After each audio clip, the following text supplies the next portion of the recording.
salut et bienvenue dans un nouvel épisode de The Geeks Files. Alors, après avoir parlé de la Super Nintendo Mini, aujourd'hui je vais vous parler de, oh mystère, du Commodore 64 Mini, ou plutôt du C64 Mini.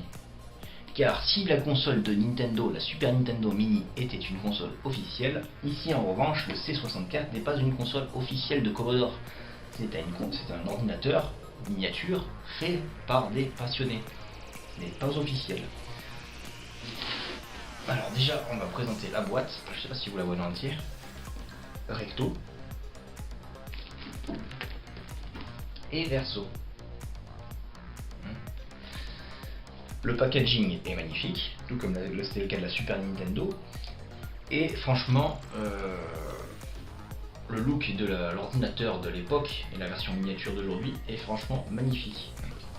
De même que les vieux joysticks. Alors j'ai pas encore testé, hein, je vais ouvrir l'unboxing devant vous.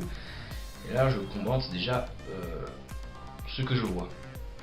Alors déjà comparé par exemple avec la Nintendo Mini et la Super Nintendo Mini, qui n'y avait que 30 et 21 jeux, ici il y a 64 jeux.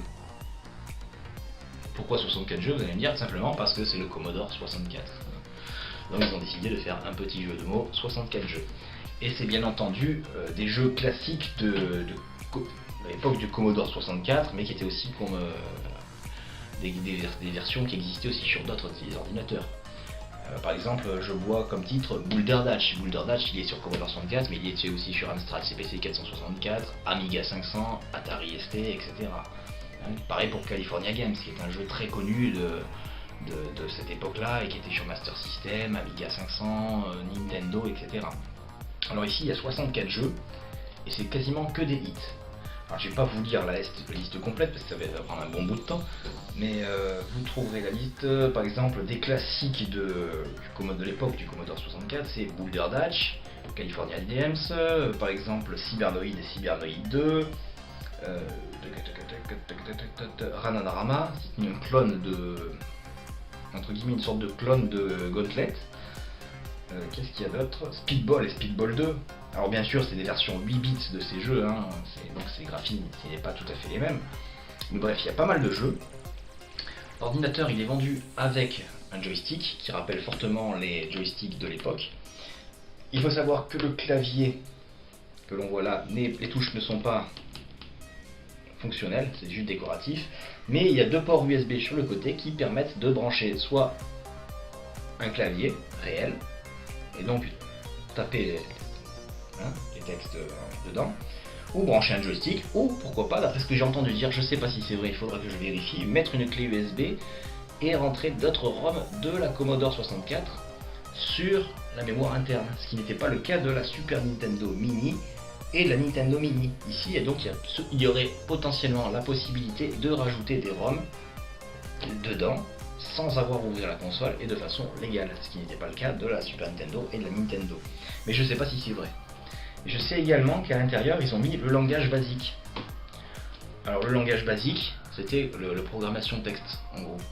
Ou alors à l'époque les jeux se lançaient comme ça. C'était le cas par exemple de l'Amstrad CPC, on lançait pas le jeu comme on le fait de nos jours. De nos jours on met le DVD, enfin le Blu-ray dedans, dans votre console, vous mettez le Blu-ray, vous mettez votre cartouche et puis hop vous allumez, ça se passe, ça s'installe. À l'époque c'était pas toujours le cas. C'était par exemple le cas de l'Amstrad CPC où il fallait enlever des colonnes texte pour entrer. Par exemple pour l'Amstrad CPC, dans mes souvenirs, il fallait taper RUN, puis entre guillemets le nom du jeu. Et là éventuellement peut-être, si vous avez de la chance et si vous avez beaucoup de patience, le jeu pouvait se lancer. Et c'était le cas du Commodore 64. Bref, j'ai vraiment hâte de tester ça, parce que Commodore pour moi c'est mon cœur. Commodore, moi j'ai été beaucoup console, enfin moi j'ai eu des ordinateurs. J'ai eu beaucoup de consoles et d'ordinateurs de l'époque, j'ai 38 ans, les amis. Donc j'ai connu vraiment beaucoup, je suis une encyclopédie vivante à ce niveau-là. Et j'ai connu par rapport à mon frère, par exemple, on a eu l'Amstrad CPC. J'ai récupéré tous les trucs de mon frère, quand il passait à autre chose, moi je l'ai récupéré. Donc on a eu l'Amstrad CPC, 464 pour commencer. Après on a eu l'Atari ST, la Master System, la Nintendo, l'Amiga 500, etc. On a presque tout eu. Et pour moi, le truc que j'ai vraiment dans le cœur, l'ordinateur avec lequel j'ai joué, c'était vraiment l'Amiga 500. Et j'ai beaucoup prié pour qu'ils sortent un Amiga 500 mini. C'est pas encore le cas. Il n'y a que le Commodore 64 mini, mais ça s'en rapproche parce qu'il y a beaucoup de titres qui étaient dedans en version Commodore 64 qui existaient sur Amiga 500. C'est le cas par exemple de Boulder Dash ou de Speedball et Speedball 2 ou de Spin Dizzy qui existait aussi sur Amiga. Bien sûr, c'est la version 8 bits, mais ça n'empêche pas que quand même ça reste Commodore et ça reste dans mon cœur. Bref, sans plus attendre, on va faire l'unboxing de cette magnifique machine et voir un peu ce qu'il y a dedans, à quoi ressemble le packaging. Pour ce qui est l'essayage, on verra plus tard. Bon, on va passer à présent à l'unboxing de cette petite machine, le C64 Mini, Commodore 64 Mini. Alors, comment ça s'ouvre? Ah, ça s'ouvre sur le côté.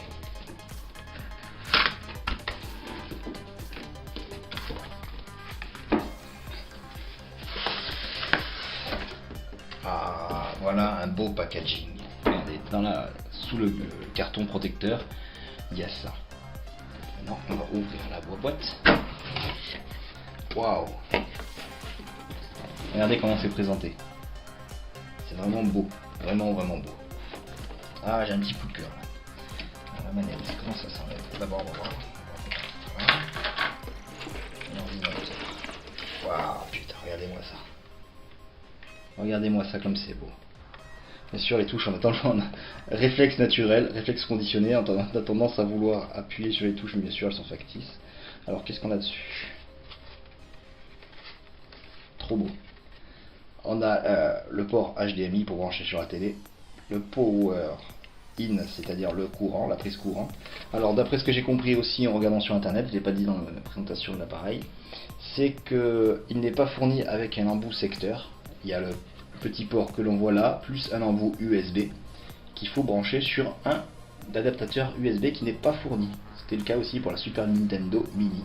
Et ça, je trouve ça con, mais bon, c'est pas vraiment dérangeant, dans le sens où tout le monde aujourd'hui a un téléphone portable avec un embout USB, un transformateur à embout USB.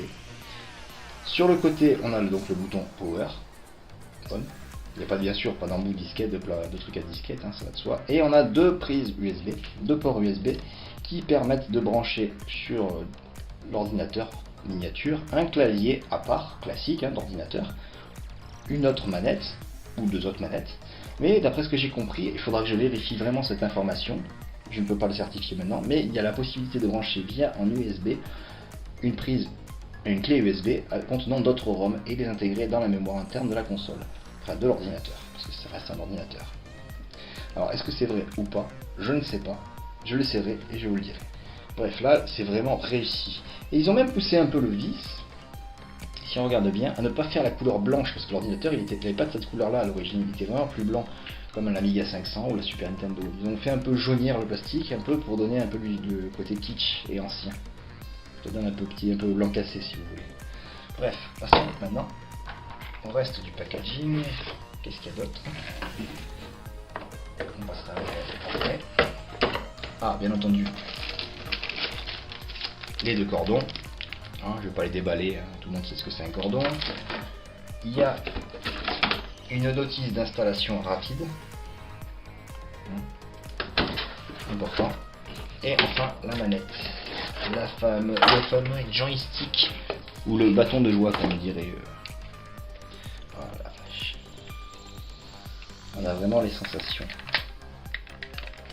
Les sensations de l'époque. Alors par contre, c'est d'après ce que j'ai compris, c'est le point faible de cet ordinateur, c'est que comme il n'y a pas de touches sur l'ordinateur, qu'on a pu le voir, les touches sont factices, il faut rentrer les touches dans le menu via les touches qui sont là, d'après ce que j'ai regardé un peu sur internet.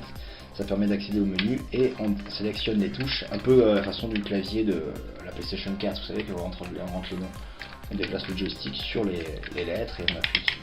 Voilà, et ça c'est pour, je sais pas quoi ça sert, je verrai bien. Mais franchement, ça reproduit vraiment la manette qu'on avait à l'époque de la Commodore 64, de l'ordinateur Commodore 64. Et les joysticks qu'on avait, la plupart ressemblaient à ça. Ou à celui qu'on voit là. Ça, c'était un vrai d'époque de l'Amstrad CPC Commodore 64. C'est un vrai d'époque qui ne fonctionne plus, bien entendu.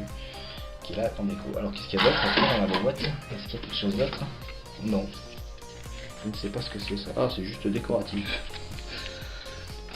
Bref, qu'est-ce que je peux vous dire de plus, si ce n'est que c'est vraiment joli et vraiment bien fait. Et ben voilà. Alors vous avez vu ce que contient le coffret C64 mini, Commodore 64 mini. Franchement, le packaging ainsi que le design de l'ordinateur ainsi que la petite manette est vraiment top. Alors j'ai vu un peu sur internet que le seul point faible de cet ordinateur miniature, c'est la manette. Car franchement, vous qui êtes moderne, vous êtes habitué à un pad PlayStation 4, Xbox One, PC, mais comme je vous garantis, moi j'ai connu l'époque. Et quand on joue avec ce genre de joystick, c'est vraiment pas facile. Et d'ailleurs j'ai une preuve, regardez, j'en ai encore un, mais qui ne marche plus, donc je l'avais sacrifié, il est ici. Voici avec quoi on jouait à l'époque.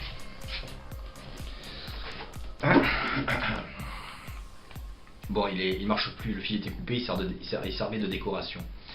Il est plus poussiéreux. Mais voilà avec quoi on jouait. Et je vous garantis que c'est de maniabilité, c'est pas top. Et c'est vraiment, d'après ce que j'ai compris, le seul point négatif de ce Commodore 64 mini, ce serait son joystick. Mais bon, vous avez la possibilité de brancher un clavier en USB, comme je l'ai dit, ou de mettre un autre joystick un peu plus performant en USB. Bref, qu'est-ce que je pouvais vous dire de plus, si ce n'est que je vous conseille absolument d'acheter cette machine. Je ne l'ai pas testée à l'heure actuelle, au moment où je fais cette vidéo, mais ayant connu le Commodore 64, l'Amstrad CPC, l'Amiga 500, l'Atari ST, si vous êtes comme moi, que vous êtes assez vieux pour avoir connu ce type de jeu, je vous conseille vraiment d'acheter cette machine, elle en vaut vraiment la peine. Bref, sur ce, moi je vous dis au revoir, à bientôt pour une autre vidéo sur je ne sais pas quoi, je ne sais pas quand, mais on se retrouvera très bientôt.